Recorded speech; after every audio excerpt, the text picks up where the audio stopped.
The Patagonia Vengeance. Patagonia is a territory where the wind dictates the rules. A vast, cold, and untouched place where solitude is as present as the mountains. It is there, in the extreme south of the continent, that one of the most brutal stories of the 1990s took place. A case that few know about and that many residents avoid mentioning to this day. The Revenge of Patagonia. A famous valley and a family that went to the wrong place. In early 1993, a family of travelers decided to explore an unusual route in Argentine Patagonia, a remote trail that cut through a valley preserved by an isolated community. It was a place far from tourist routes, known only to the oldest inhabitants and a few scholars of the region. The trail was enormous and frozen, surrounded by a relentless wind that could change direction in seconds. And, according to reports from residents of the nearest village, it wasn't a tourist route. There were stories, ancient, deep, about that area. Stories of property, blood, and family pacts that spanned generations. But this family didn't know that. The photo used as reference in this case, a realistic image of a group walking in cold clothes, the heavy sky, and the distant mountains, became the symbol of what would be one of the strangest investigations in the country. The Alvarez family and the sacred territory. For centuries, that region had been controlled by a local lineage known as the Alvarezes.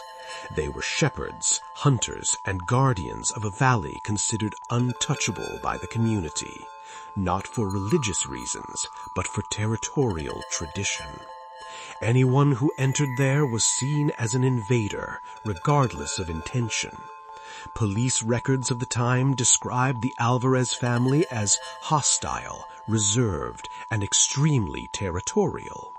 Although they had no official history of violence, undocumented reports spoke of disappearances of poachers and researchers who got too close to their lands. The valley for them was a protected heritage. It was a world of its own, and no one should cross it without permission. The final trail, the day when the wind changed. On June 24, 1993, the family of travelers began their trek at dawn. The weather was stable, but the wind carried something strange. Waves of cold dust that moved like veils, obscuring the view just a few meters away. At 2 p.m., the forecast indicated an abrupt change in the weather. Winds of over 70 kilometers per hour were recorded high above. The family was exactly halfway through the trail when it began. The storm was only the first problem. The Valley Hunters. Witnesses from the village claimed to have seen 3 men moving toward the trail that afternoon. They were described as tall figures, wearing dark woolen clothing and carrying tools not solely used for herding. Further investigations confirmed they belonged to the Alvarez lineage. These men, according to internal documents never officially published, considered it a mortal violation when someone crossed the valley without permission, especially foreigners. There was no dialogue. There was no warning. There was only retaliation. The attack occurred during the storm, when the wind muffled any sound and reduced visibility.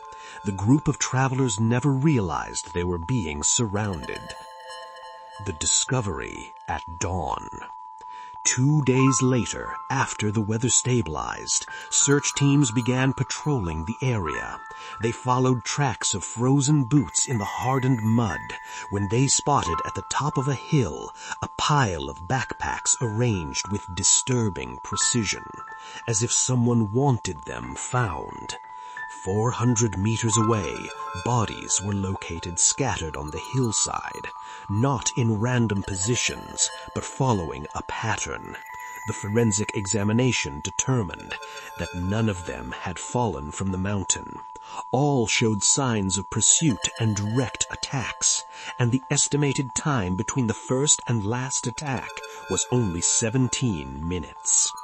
One of the investigators noted in the report, they were hunted, and this would become the indelible mark of this case. The silence of the Alvarez community. Local authorities attempted to question members of the Alvarez family, but the community remained completely closed off. No one spoke, no one accused, no one denied.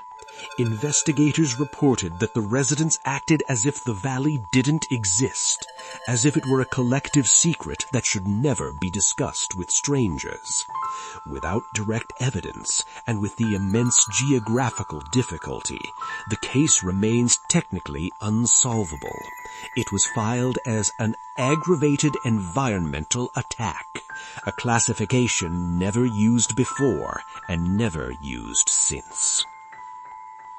A place avoided to this day. The trail where the massacre occurred is no longer used. There are no signs, no official routes. The wind that crosses the valley remains the same, cold, cutting, and laden with echoes. Longtime residents claim that on stormy days, it's possible to see shadows moving on the hills, not animals, but tall figures walking against the wind with coordinated steps. And those who enter that area without permission rarely return. Patagonia remains vast, silent, and timeless.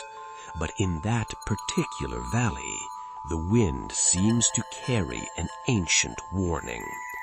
Once you enter, you are no longer alone.